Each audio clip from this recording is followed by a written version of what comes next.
For the past year, I'm sure you've seen it. The noise around AI is just all over the place.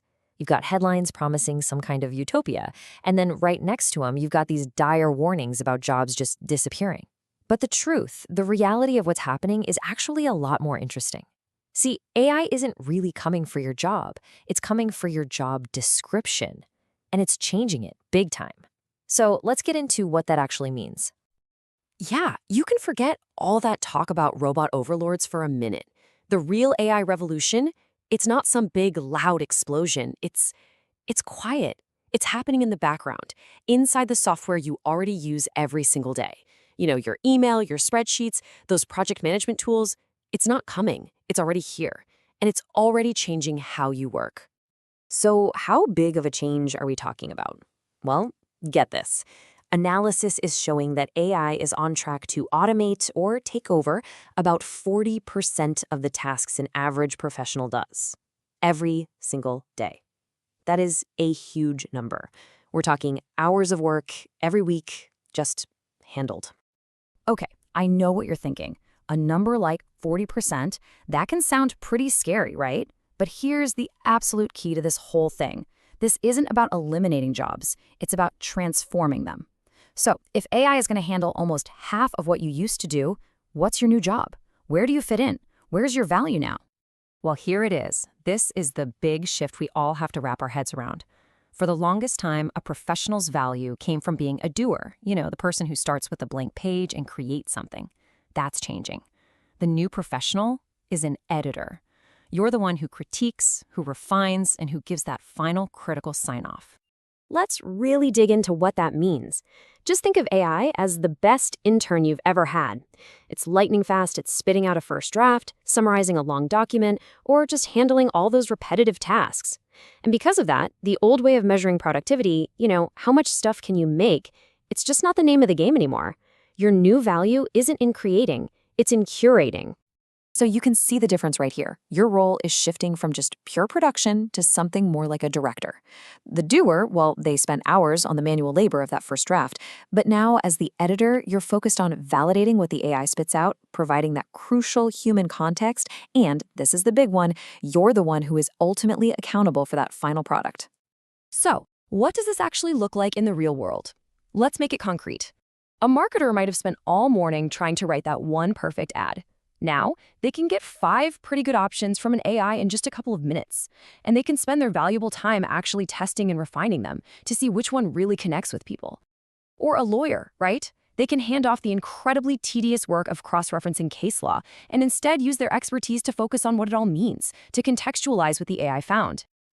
Okay, so this all sounds pretty great, right? But there's a catch. A pretty big one, actually. Because this new role as editor comes with a major challenge. As we start giving more and more important work to these systems, we run smack into something called the black box problem. The idea behind the black box problem is actually pretty straightforward, but solving it is incredibly hard. We can see the information we put into an AI, and we can see the answer it gives us back. But that process in the middle, the why behind its decision, is often a total mystery. I mean, even to the people who built it. It's such a big deal, there's a whole new field called explainable AI that's just dedicated to trying to crack these things open. So it's kind of like this. You put your prompt in one end, then something happens inside this incredibly complex, murky system, and an answer pops out the other side. But this lack of transparency, it's not just some nerdy technical problem. It introduces some very real, very serious risks into your work as an editor.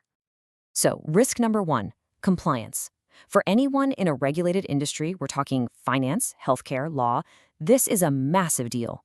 If an AI model denies someone a loan, you can't just walk up to a regulator and say, the algorithm did it. No way.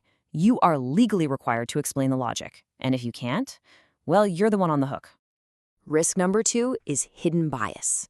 Look, these AIs learn from enormous amounts of data created by humans. And if that data has flaws or biases, well, garbage in, garbage out. The AI's output is going to be flawed too.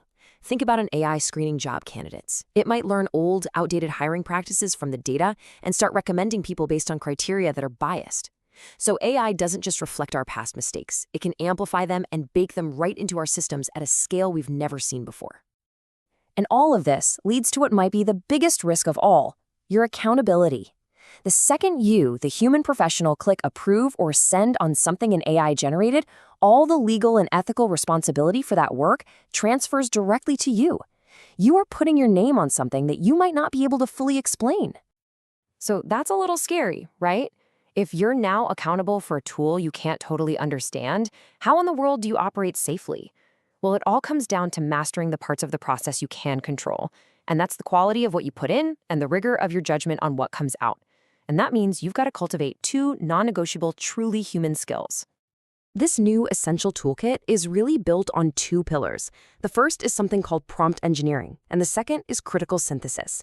Let's break down what each of these really means. Okay, so prompt engineering sounds super technical, I get it, but you should think of it less like you're a coder and more like you're a great manager. It's the art of giving crystal clear instructions. You know how a vague request to a person gets you a vague result? It's the exact same with AI. A great prompt gives the AI your intent, the context, the constraints, and in return, you get something that's maybe 90% of the way there instead of just a page of generic junk. Now for the second skill, and this is where you, the human, are absolutely irreplaceable. It's critical synthesis. See, an AI can give you a bunch of data points, financial projections, a risk assessment, a market summary. But what it cannot do is weave all of that together into one single cohesive strategy. It can't account for things like team morale, or your gut feeling about a competitor, or just the general mood of the market. The AI gives you the data, you have to build the story. So when you put this all together, you can start to see it, right? Your job isn't going away. It's being elevated. It's shifting away from all that repetitive, low-level production work and moving toward the really high-value work of precision, judgment, and strategy. This quote right here just nails it. The algorithm economy isn't about replacement, it's about recalibration. Your entire professional value is being recalibrated. We are moving away from an era that rewarded busy work and into one that rewards sharp, critical editing and real strategic thinking. So the next time an AI hands you a first draft, remember this. Your new job, your real value, is as the editor. You're the one who holds the context, the responsibility, and the vision. The AI gives you the draft, sure, but you provide the judgment, and that is everything.